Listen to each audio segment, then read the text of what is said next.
नमस्कार दर्शकों, स्वागत है आप सभी का राष्ट्र प्रथम में। मैं हूं आपके साथ मानसी जैन। आइए देखते हैं इस वक्त की हेडलाइंस।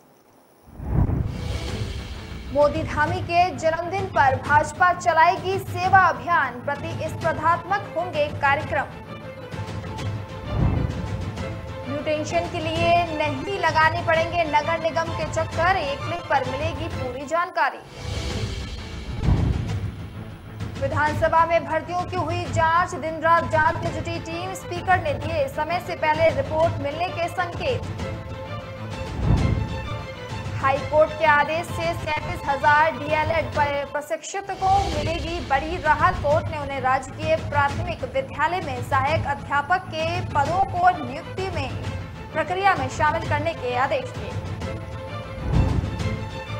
काशीपुर में मालगाड़ी का इंजन पटरी से उतरा, अधिकारियों में मचा हड़कंप।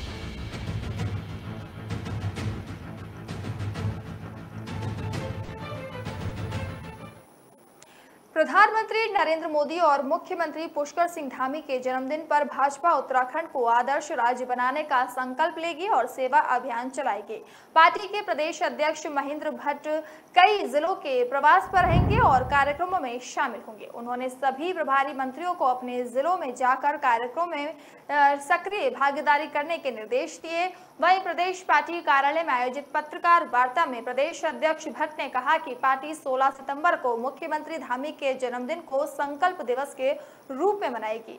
युवा मोर्चा संकल्प दौड़ का आयोजन करेगा। महिला मोर्चा नदी तटों पर संकल्प दीप जलाएंगे।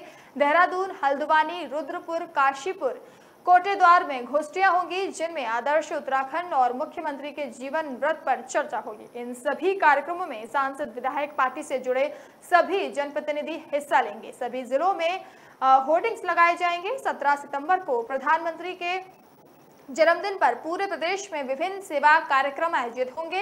इसकी शुरुआत सभी जिलों में पीएम के व्यक्तित्व पर आधारित प्रदर्शनी से होगी। जिलों में मंडल स्तर पर प्रधानमंत्री के अभिनंदन पत्र लिखे जाएंगे। 19 और 20 सितंबर को स्वच्छता अभियान चलेगा। 21 व 22 को पौधारोपण के तहत पीपल के पौधे रोपे जाएंगे। कार्यकर्ता पेड़ पालकर जिम्मा लेंगे। 23 सितंबर को कार्यकर्ता धारा और नौला की सफाई करेंगे। 24 को बुद्धिजीवी सम्मेलन, 25 को दीनदयाल उपाध्याय की जयंती व मन की बात कार्यक्रम, 26 को टीबी मुक्त भारत, 27 को दिव्यांगों को कृत्रिम अंग वितरण, 28 को निःशुल्क स्वास्थ्य शिविर, 29 को कोविड बूस्टर डोज जन जागरूकता अभियान, 30 को विविधता में एकता का उत्सव और 1 अक्टूबर को वोकल फॉर लोकल अभियान और 2 अक्टूबर को खादी खरीदे अभियान चलाया जाएगा। सेवा पखवाड़ा के दौरान होने वाले 10 सबसे सर्वश्रेष्ठ कार्यक्रमों को पुरस्कार मिलेगा। इस बार सभी कार्यक्रम प्रतिस्पर्धात्मक होंगे जिन्हें राज्य व केंद्र के स्तर पर संगठन सम्मानित करेगा।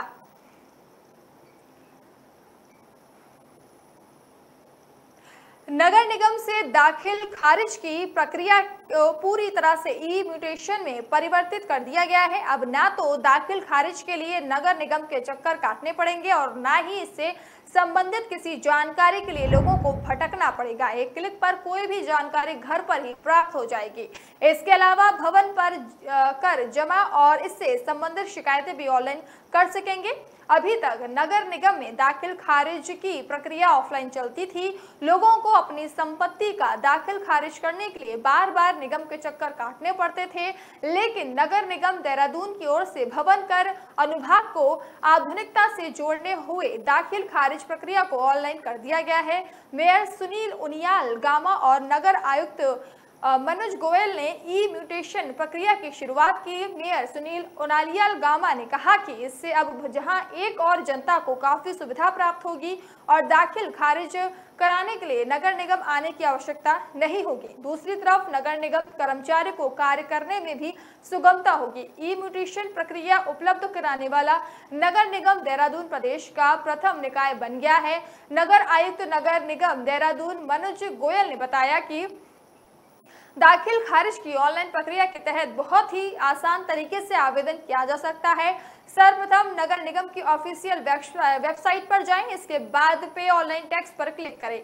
यहां आवेदनकर्ता को संपत्ति कर जमा करने, दाखिल और खारिज का आवेदन करने और स्वकर निर्धारण एवं भवन कर से संबंधित शिकायत दर्ज कराने की सुविधा भी है। इस वेबसाइट से भवन कर के बिल को ऑनलाइन माध्यम से देखते हुए उसका भुगतान debit card, credit card, net banking या QR कोड से भी किया जा सकता है। भुगतान की रसीद भी ऑनलाइन प्राप्त हो जाएगी। नगर निगम में भी POS मशीन के माध्यम से भवन कर का भुगतान कर सकते हैं।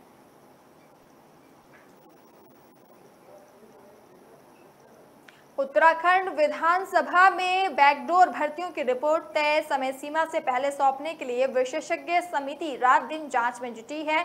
एक सप्ताह के भीतर समिति जांच रिपोर्ट विधानसभा अध्यक्ष को सौंप सकती है। इसके साथ ही बैकडोर से नौकरी पाने वाले कर्मचारियों की धड़कनें तेज होती जा रही हैं। स्पीकर ऋतु खंडूड़ी भूषण ने जल्द ही विशेषज्ञ समिति की रिपोर्ट आने के संकेत दिए हैं।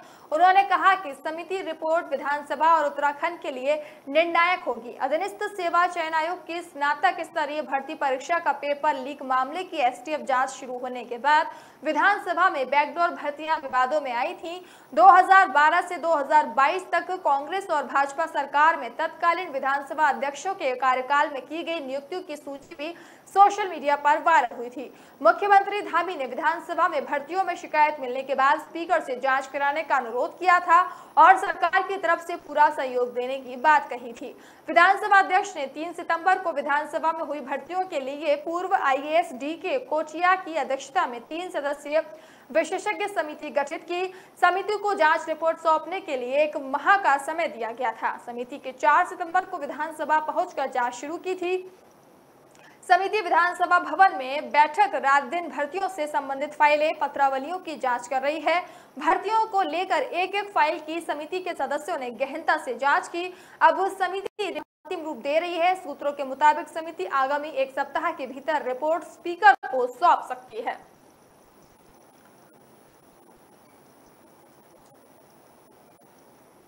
नैनीताल हाईकोर्ट ने राष्ट्रीय मुक्त विद्यालय शिक्षा संस्थान से DLED प्रशिक्षण प्राप्त अभ्यर्थियों को बड़ी राहत दी है। कोर्ट ने उन्हें राजकीय प्राथमिक विद्यालयों में सहायक अध्यापक के पदों पर सापेक्ष किए जा रही नियुक्ति प्रक्रिया में शामिल करने के आदेश दिए हैं। अदालत ने सचिव शिक्षा विभाग के 10 फरवरी 2021 के आदेश को भी निरस्त कर दिया है।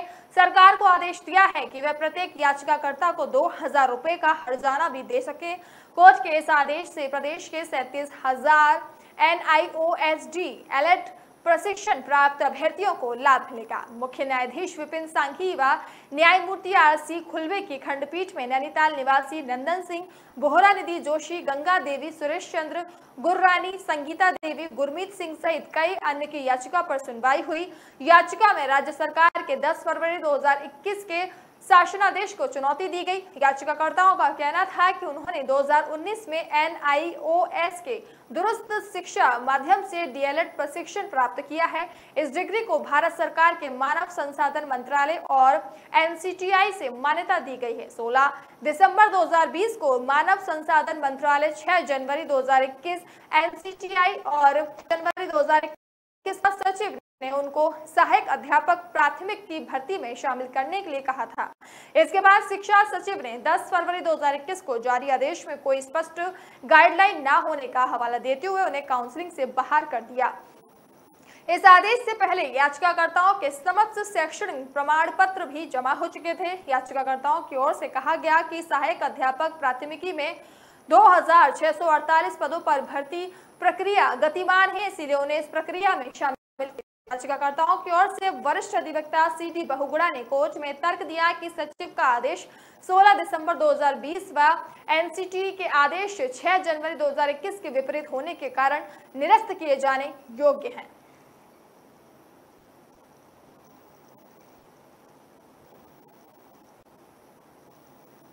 उत्तराखंड में काशीपुर के हिम्मतपुर स्थित एक फैक्ट्री के यार्ड में माल लेकर आई गाड़ी का इंजन काशीपुर स्टेशन के रैक यार्ड की 6 नंबर लाइन पर पटरी से उतर गया। प्रथम दृष्टया वहां हो रहे विद्युतीकरण कार्य के चलते इलेक्ट्रॉनिक पोल से टकराकर इंजन के डिरेल होने की बात कही जा रही है। करीब 2.5 घंटे बाद लालकुआं से आए स्पोर्ट्स ने इंजन को जैक लगाकर उठाया। ये मालगाड़ी एक फैक्ट्री का माल लेकर हिम्मतपुर स्थित यार्ड पर आई थी। रैंक को वहीं छोड़कर चालक इंजन को लेकर काशीपुर रेलवे स्टेशन आ गया। वहां इंजन को रैक यार्ड की साइड से लगाया। वहां से इंजन को एक स्थान पर खड़ा करने के लिए लाया जा रहा था। दोपहर करीब 3:15 बजे विद्युत पोल से टकराकर इंजन डिरेल हो गया। घटना की सूचना रेलवे के कंट्रोल रूम को दी गई। इस घटना से अधिकारी से लेकर कर्मचारियों में हड़कंप मच गया। सूचना पर स्टेशन अधीक्षक जीपी कश्मीरा, लोको इंस्पेक्टर राजेंद्र सिंह, यातायात निरीक्षक SK राय, RPF इंस्पेक्टर रणदीप मीणा आदि मौके पर पहुंच गए। इंजन के रैक साइड पर ड्रेल होने के कारण रेल यातायात पर कोई प्रभाव नहीं पड़ा। सूचना पर लालकुआं से स्वचालित एक्सीडेंट रिफिलिंग ट्रेन पहुंची। शाम करीब 5:45 बजे स्पोर्ट्स की टीम ने जैक लगाकर इंजन को पावर जैक लगाकर पटरी पर पहुंचाया। इस मामले में मौके पर पहुंचे अधिकारी ने अपनी संयुक्त रिपोर्ट पेश की है। इंजन का डिटेंशन करीब 2.5 घंटे बताया गया। इज्जत नगर मंडल के PRO राजेंद्र सिंह ने बताया कि लालकुआं से भेजी पावर से इंजन को पटरी पर लगाया गया है। इस मामले में विभागीय जांच के बाद उत्तरदायित्व तय किया जाएगा और इसके लिए जिम्मेदार कर्मियों के खिलाफ विभागीय अनुशासनात्मक कार्रवाई की जाएगी।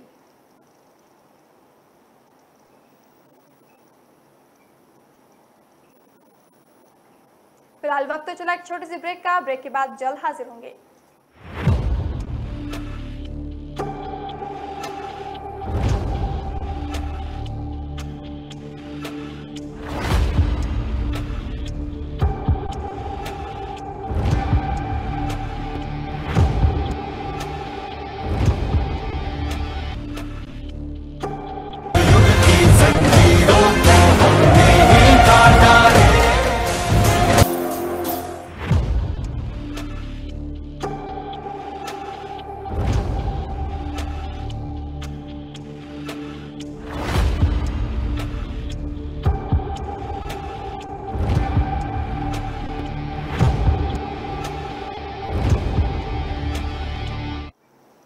ब्रेक के बाद एक बार फिर से आप सभी का स्वागत है। स्कूल की बाथरूम की छत गिरने से बड़ा हादसा हो गया। इस दुर्घटना में तीसरी में पढ़ने वाले छात्र चंदन सिंह लंडोवाल को पुत्र गोदन सिंह की मौत हो गई, जबकि 5 बच्चे घायल हो गए।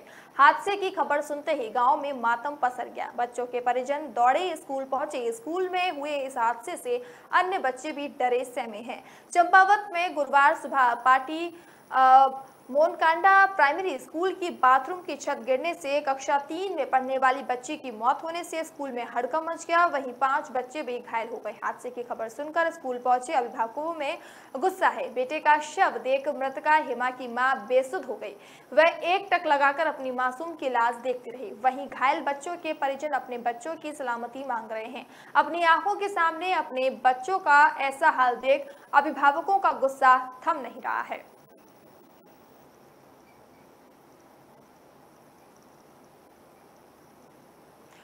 उत्तराखंड अधिकारी कर्मचारी शिक्षक समन्वय समिति के लोगों ने विभिन्न मांगों को लेकर जिला पंचायत कार्यालय में गेट मीटिंग कर धरना प्रदर्शन किया। साथ ही मांग पूरी न होने पर आंदोलन की चेतावनी दी। धारानौला स्थित जिला पंचायत कार्यालय में गेट मीटिंग की अध्यक्षता कर रहे डॉक्टर मनोज जोशी ने कहा कि सरकार की ओर से अभी तक कर्मचारियों और शिक्षकों की मांग पूरी करने के लिए कोई भी आश्वासन नहीं दिया गया, जिसके विरोध में कर्मचारियों और शिक्षकों का प्रदर्शन जारी है।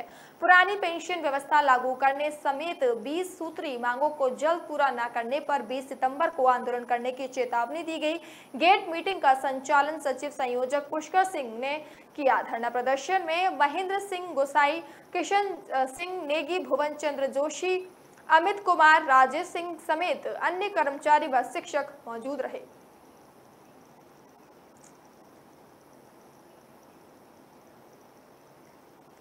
आबकारी विभाग ने माजरी माफी में नकली शराब के गोदाम का भंडाफोड़ किया है। यहां से 150 पेटी नकली शराब जब्त की है। मौके से एक आरोपी गिरफ्तार किया गया है। साथ ही उत्तर प्रदेश आबकारी विभाग के होलोग्राम और डिफेंस सेल के लेबल भी बरामद किए गए हैं। शराब महंगे ब्रांड का बताकर अवैध रूप से सप्लाई की जा रही थी। आबकारी विभाग ने मामले की जाँच शुरू कर दी है। जिला आबकारी अधिकारी राजीव चौहान ने बताया कि कुछ दिन पहले माजरी माफी क्षेत्र में नकली शराब बनाने की सूचना मिली थी। वहां एक मकान में छापा मारा गया तो भारी मात्रा में खाली और भरी हुई शराब की बोतलें मिली।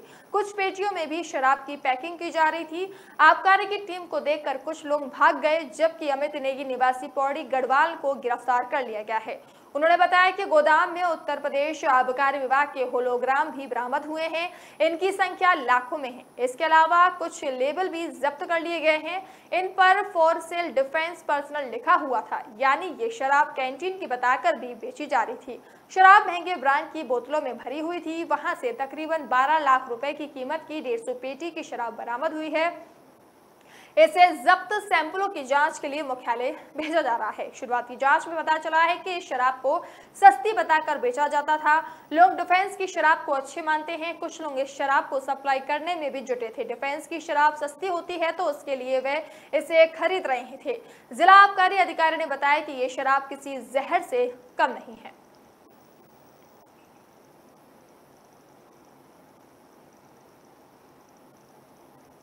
धोखाधड़ी के मामले में आईआईटी रुड़की के पूर्व सहायक प्रोफेसर को स्पेशल सीबीआई मजिस्ट्रेट की अदालत ने 3 साल की सजा सुनाई है। उन्होंने सामान्य जाति का होकर पिछड़ी जाति का फर्जी प्रमाण पत्र लगाकर आईआईटी में नौकरी पाई थी। ये काम एक नहीं बल्कि 2 बार किया। कोर्ट ने दोषी पर धाराओं में 10,000 रुपए का जुर्माना लगाया। सीबीआई की अधिवक्ता अमिता वर्मा ने बताया कि 29 सितंबर 2014 को आईआईटी रुड़की में असिस्टेंट प्रोफेसर रहे विकास पुलिथी के खिलाफ प्राथमिकी जांच शुरू कर दी गई थी। सीबीआई ने 29 फरवरी 2015 को विकास के खिलाफ धोखाधड़ी और फर्जी दस्तावेज तैयार करने के आरोप में मुकदमा दर्ज किया था। पता चला कि विकास पंजाबी क्षेत्रीय परिवार से आते हैं। उन्होंने 15 फरवरी वर्ष 2000 को आईआईटी में पिछड़ी जाति के कोटे से लेक्चरर की नौकरी हासिल की थी। इसके लिए उन्होंने फर्जी दस्तावेज भी लगाया। इसके बाद वर्ष 2003 में भी आईआईटी में जनरल कोटे में असिस्टेंट प्रोफेसर की भर्ती निकली। उन्होंने 27 अक्टूबर 2003 को इसमें भी नौकरी हासिल कर ली। इस प्रक्रिया में भी पिछड़ी जाति का फर्जी प्रमाण पत्र लगाया। सीबीआई ने विवेचना के बाद 29 फरवरी 2016 को चार्जशीट दाखिल की। इस पर कोर्ट ने 3 मार्च 2016 को संज्ञान लिया और 17 फरवरी 2017 को आरोप तय किए गए। विकास के खिलाफ ट्रायल चला, जिसमें सीबीआई की ओर से 17 गवाह पेश किए गए। बचाव पक्ष की ओर से एक भी गवाह पेश नहीं किया गया। इसके आधार पर special CBI magistrate Sanjay Singh की अदालत ने उन्हें सजा सुना दी। बता दें कि विकास पुलुथी ने गत वर्षों में शैक्षिक सेवानिवृत्ति ले ली थी। वे वर्तमान में सेक्टर 20 रोहिणी दिल्ली में रहते हैं।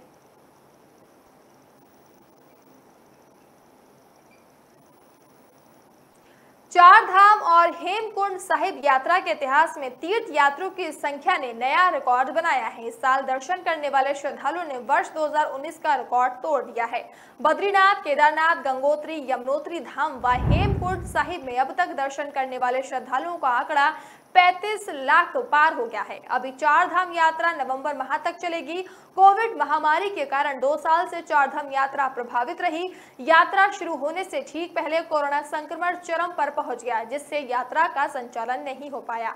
इससे पर्यटन उद्योग को सबसे बड़ा आर्थिक झटका लगा था। लेकिन इस बार कोरोना संक्रमण सामान्य होने पर चार धाम यात्रा निर्बाध रूप से संचालित की गई। सरकार को उम्मीद थी कि चार धाम यात्रा इस बार ऐतिहासिक होगी। लगभग 4.25 महीने की चार धाम यात्रा व हेमकुंड साहिब यात्रा में दर्शन करने वाले श्रद्धालुओं की संख्या ने एक नया रिकॉर्ड बनाया है। वर्ष 2019 में सर्वाधिक 34,77,000 श्रद्धालु चार धाम व हेमकुंड साहिब के दर्शन करने आए थे, जो यात्रा में सर्वाधिक संख्या का रिकॉर्ड था। चार धाम और हेमकुंड साहिब यात्रा में नया रिकॉर्ड बनाना राज्य के लिए एक बड़ी उपलब्धि है। प्रदेश सरकार चार धाम यात्रा में आने वाले श्रद्धालुओं को बेहतर सुविधा उपलब्ध कराई गई, जिससे यात्रियों की संख्या में बढ़ोतरी हो रही है। सितंबर में दर्शन के लिए चार धामों में 5 लाख से अधिक तीर्थ यात्रियों ने पंजीकरण किया है। हमें उम्मीद है कि इस बार श्रद्धालुओं की संख्या 40 लाख से ज्यादा होगी।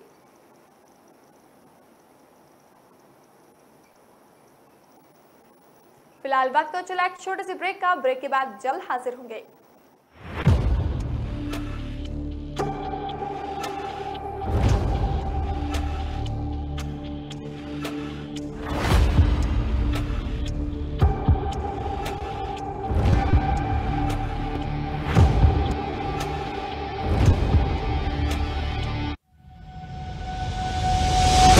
लहरों से से डरकर नौका पार नहीं होती। कोशिश करने वालों की कभी हार नहीं होती। नन्ही चींटी जब दाना लेकर चलती है, चढ़ती दीवारों पर 100 बार फिसलती। मन का विश्वास रगों में साहस भरता है। चढ़कर गिरना, गिरकर चढ़ना न अखरता है। आखिर उसकी मेहनत बेकार नहीं होती। कोशिश करने वालों की कभी हार नहीं होती। डुबकी या सिंधु में गोताखोर लगाता, जा जाकर खाली हाथ लौट कर आता।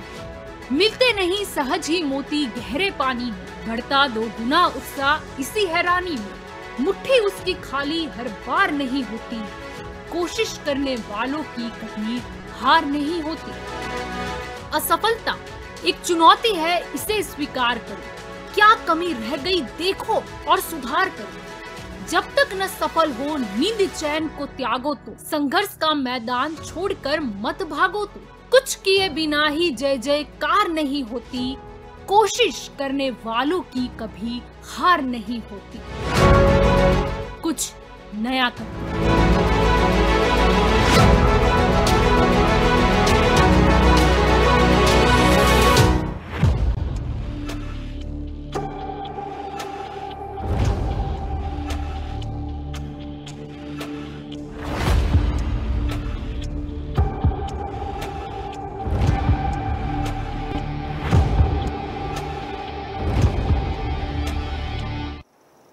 ब्रेक के बाद एक बार फिर से आप सभी का स्वागत है। नैनी झील और नैनीताल नगर पर गंभीर संकट नजर आने लगा है। इस सीजन में यहां बारिश और नैनी झील का जलस्तर आज तक के इतिहास में सबसे कम है।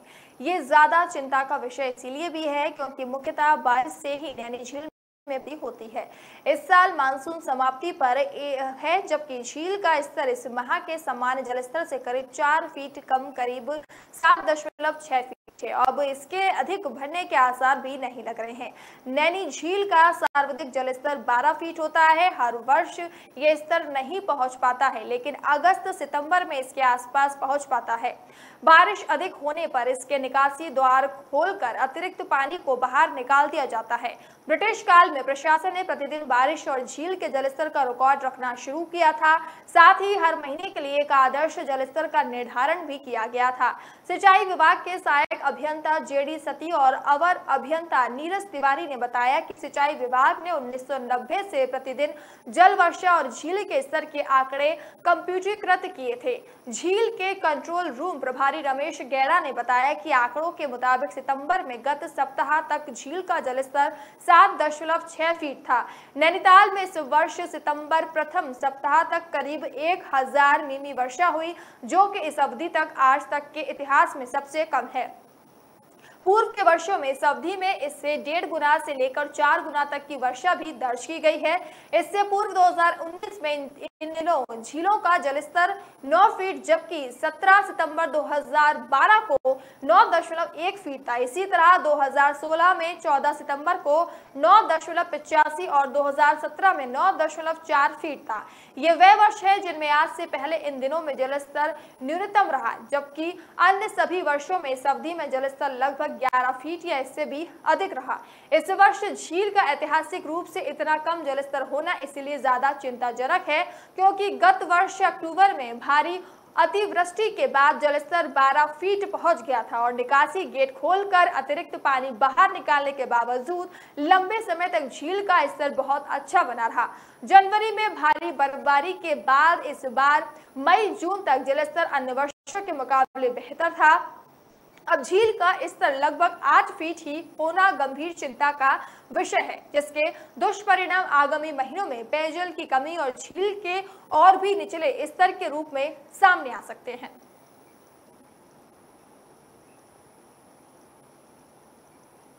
नगर निगम ऋषिकेश के वार्डों की स्थिति को लेकर एक अभियान चलाया जा रहा है। हर दिन एक वार्ड में जाकर मूलभूत सुविधाओं की पड़ताल की जा रही है। सफाई, नालियां, स्ट्रीट लाइट, पेयजल की व्यवस्थाओं को लेकर लोगों से बातचीत की जा रही है। नगर निगम अंतर्गत वार्ड नंबर 5 कुम्हाड़वाड़ा के लोग सफाई, सड़क, पेयजल की समस्या से जूझ रहे हैं। निगम क्षेत्र के बाद भी यहाँ के लोगों को शहरी सुविधाओं से वंचित हैं। डेंगू संक्रमण के बाद भी यहाँ कीटनाशक का छिड़काव और फॉगिंग नहीं हो रहा है। क्षेत्र में पानी का लो प्रेशर होने के कारण लोगों को गलियों में लगे पेयजल स्टैंड पोस्टरों से पानी भरना पड़ता है। बदहाल सड़कें होने के कारण बरसात में ये तालाब बन जाती हैं। सड़क निर्माण को लेकर यहाँ के लोग कई बार विभाग के खिलाफ धरना प्रदर्शन भी कर चुके हैं। इसके बाद भी समस्या जस की तस बनी हुई है। वार्ड में सफाई न होने के कारण सड़क पर गंदगी पसरी रहती है। इन दिनों डेंगू का संक्रमण तेजी से फैल रहा है। निगम की ओर से क्षेत्र में कीटनाशक का छिड़काव और फॉगिंग नहीं की जा रही है। नालियां चौक होने के कारण पानी सड़ रहा है। वार्ड में मच्छरों की भरमार है। कुम्हारवाड़ा के लोग सड़क पर बने गड्ढों से परेशान हैं। बारिश के दौरान सड़क तालाब बन जाती है, जिससे लोगों को आवागमन में परेशानी होती है। क्षेत्र में बच्चों के खेलने और बुजुर्गों के टहलने के लिए कोई पार्क नहीं है। वार्ड में सबसे बड़ी समस्या सफाई है। नालियां गंदगी से भरी पड़ी हैं। ISBT की ओर जाने वाले आंतरिक मार्ग को व्यापारियों ने पीकदान बना दिया है। पूरा मार्ग पान और गुटखे से रंगा हुआ है। शिकायत के बाद भी समस्या जस की तस बनी हुई है। कुम्हारवाड़ा क्षेत्र में लो प्रेशर की बनी हुई है। कई बार मोटर चलाने के बाद भी घरों के अंदर पानी नहीं पहुंच पाता है। पीने के पानी के लोग गलियों में लगे पेयजल स्टैंड पोस्टरों से पानी भरकर अपना गुजारा कर रहे हैं। निगम की ओर से पूरा प्रयास किया जा रहा है कि सभी वार्डों में मूलभूत सुविधाएं दुरुस्त हों। निगम की ओर से सभी जगहों पर कीटनाशक का छिड़काव और फॉगिंग का काम किया जा रहा है।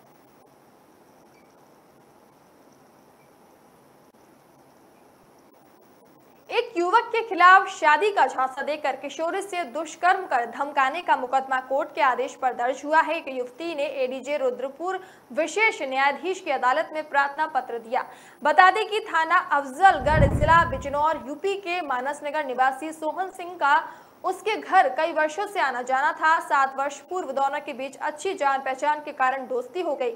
वर्ष 2020 से पहले वह नाबालिग थी। तब युवक ने उसके परिजन को विश्वास दिलाया कि किशोरी की बालिग होते ही वह उससे शादी कर लेगा। इस पर उसके परिवार वालों ने उसकी दोस्ती पर कोई आपत्ति नहीं जताई।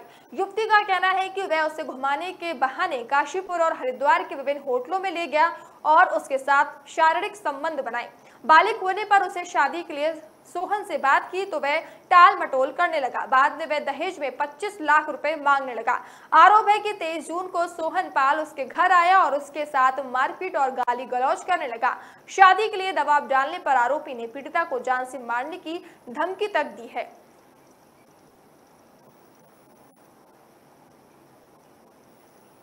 राजधानी देहरादून में अगले सप्ताह क्रिकेट के सितारों का मेला लगने वाला है, लेकिन पुलिस और जिला प्रशासन के पास इसकी कोई जानकारी नहीं है। आयोजकों की लापरवाही की हद देखिए। उन्होंने स्टेडियम के जिम्मेदार लोगों को भी इस बारे में जानकारी नहीं दी, जबकि इतने बड़े आयोजन के लिए पुलिस को पार्किंग से लेकर खिलाड़ियों की सुरक्षा तक की कई व्यवस्थाएं करनी होती हैं। दरअसल रायपुर स्थित Rajiv Gandhi international cricket stadium में 21 सितंबर से रोड सेफ्टी सीरीज के आयोजन की बात कही जा रही है।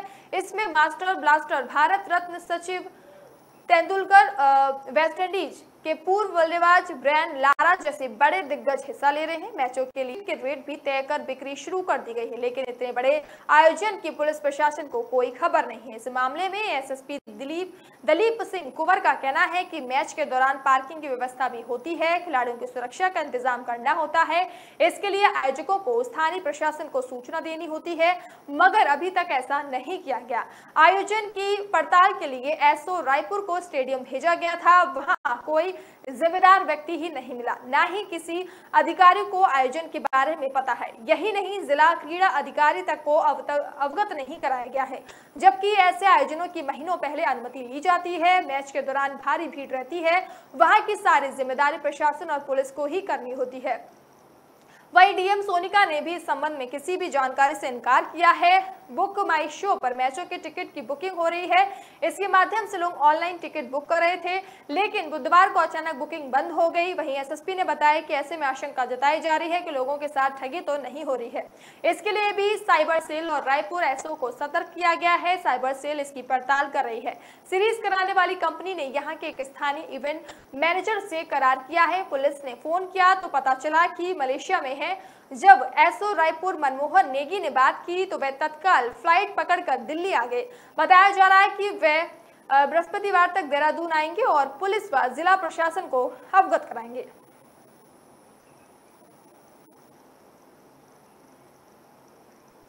पीएससी 46वीं वाहिनी में चल रही 20वीं प्रादेशिक अंतर जनपदीय वॉलीबॉल क्लस्टर प्रतियोगिता के दूसरे दिन हैंडबॉल, बास्केटबॉल, वॉलीबॉल के मैच हुए। इनमें 31वीं वाहिनी पीएससी के खिलाड़ी अव्वल रहे। नैनीताल हाईवे पर स्थित 46वीं वाहिनी परिसर में चल रही प्रतियोगिताओं में दूसरे दिन वॉलीबॉल के लीग मैच में आईआरबी द्वितीय देहरादून ने ऊधम सिंह नगर और पौड़ी गढ़वाल की टीम ने चंपावत को हराया। इसके तुरंत बाद वॉलीबॉल का पहले क्वार्टर फाइनल मैच में देहरादून ने आईआरबी प्रथम रामगढ़ को हराया। दूसरे क्वार्टर फाइनल में मैच में 31वीं वाहिनी पीएससी रुद्रपुर ने 40वीं पीएससी हरिद्वार को हराया। तीसरे क्वार्टर फाइनल मैच में टिहरी गढ़वाल ने उत्तराकाशी की टीम को हराया।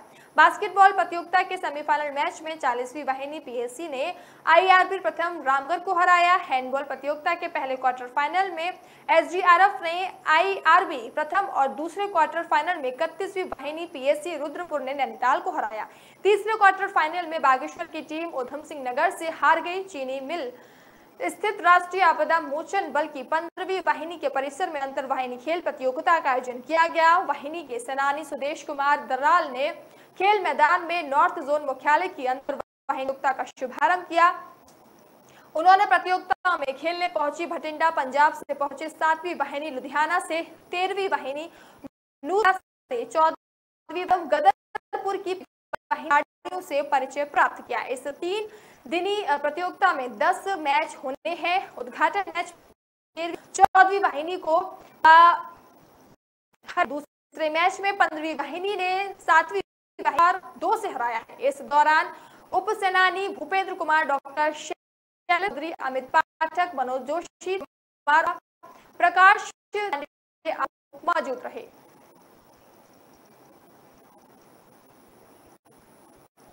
फिलहाल ही मुझे दीजिए इजाजत। नमस्कार।